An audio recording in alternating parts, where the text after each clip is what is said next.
আপনি না খেয়ে থাকলে আপনার ঘরে কেউ খাবার দিতে আসবে না।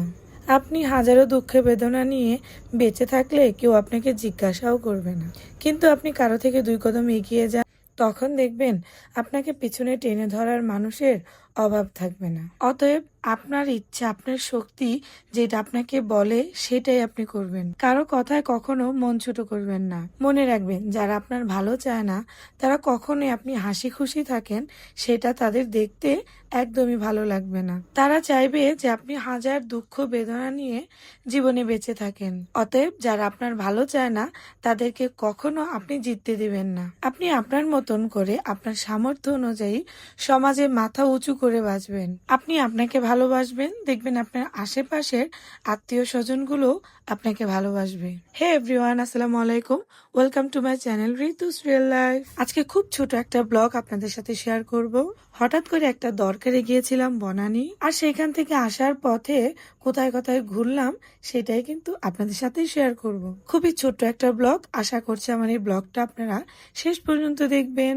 বনানী থেকে আমরা আসার পথে গিয়েছিলাম 300 ফিট, আর ওই দিনের ওয়েদারটা এত ভালো ছিল, আকাশটা অনেক সুন্দর ছিল। আর এই ওয়েদারে ঘুরতে আমার কিন্তু অনেক ভালো লাগে। আমি সবসময় চেষ্টা করি আমার মন কি চায় সেটা করার জন্য। আমি আর ইব্রাহিম এমন মেন্টালিটির মানুষ, আমরা সবসময় চেষ্টা করি আমাদের মন যেটা চায় সেটা করার জন্য। আমরা দুজন মনে করি যে আজকে আছি তো কালকে নেই।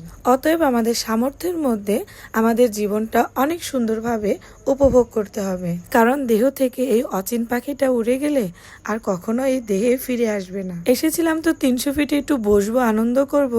একটু বসতে না বসতেই কিন্তু অঝরে বৃষ্টি নেমে পড়লো, আর বৃষ্টি দেখে আমাদের সাথে সাথে সবাই মারলো দৌড়। আর এখানে নদীর পাড়ে একটু বসে আমরা চলে এসেছিলাম একটু 300 ফিটের ভিতরের এরিয়াতে। আর এখানে এসেছিলাম একটু মিষ্টি খাওয়ার উদ্দেশ্যে, কারণ আমার কাছে 300 ফিটের মিষ্টিগুলো অনেক ভালো লাগে। যখনই আমার গরম গরম মিষ্টি খেতে ইচ্ছা করে তখনই আমি 300 ফিটে চলে আসি। আর এখানের মিষ্টিটা আমার কাছে খুবই রিজনেবল প্রাইসের মনে হয়েছে। মিষ্টিটাও বেশ মজা লেগেছে। খুব বেশি সময় আজকে আমরা 300 ফিটে দেই নাই, কারণ যেহেতু আমরা বনানীতে একটা কাজে গিয়েছিলাম, আর বাসায় ফেরার সময় 300 ফিট হয়ে একটু ঘুরে আসলাম। আর এই তো দেখুন, আমি এখানে কিন্তু গরম গরম রসগোল্লা আর সরমালাই নিয়েছিলাম। মিষ্টি খেতে কিন্তু আমি অলওয়েজ পছন্দ করি, আর তার সাথে যদি হয় এরকম টাটকা আর এত মজার মিষ্টি, তাহলে তার কথাই নেই। মিষ্টি খাওয়ার পর এইদিকে দেখলাম টাটকা টাটকা সবজি বিক্রি করছিল, আর এখান থেকে আমি বাসার জন্য একটু সবজি নিয়ে নিয়েছিলাম। সবজিগুলো যেহেতু অনেক ফ্রেশ ছিল, দামে একটু বেশি হলেও কিন্তু সবজিগুলো অনেক ফ্রেশ, তাই তো আমি বাসার জন্য নিয়ে নিয়েছিলাম। হালকা পাতলা কিছু সবজি কেনার পর আমরা বাসার দিকে রওনা হয়েছি, আর ওইখানে খুব বেশি সময় থাকি নাই, কারণ যেহেতু বাসায় আসতে আসতে আমাদের রাস্তায় কিছু কাজ আছে আর সেগুলো আমাদের শেষ করতে হবে, তাই ওইখানে আর বেশিক্ষণ সময় না দিয়ে আমরা চলে এসেছিলাম। তো গাইস, এই ছিল আমাদের বিকেলের কিছু অল্প মুহূর্ত। আমি অলওয়েজ আপনাদের বলে থাকি যে আমি সবসময় চেষ্টা করি আমার রিয়েল লাইফের ভিডিওগুলো আপনাদের সাথে শেয়ার করতে। যদি আমার এই রিয়েল লাইফের ভিডিওগুলো আপনাদের ভালো লাগে, অবশ্যই কিন্তু লাইক কমেন্ট শেয়ার করতে ভুলবেন না। সবাই ভালো থাকবেন, সুস্থ থাকবেন। আল্লাহ হাফেজ।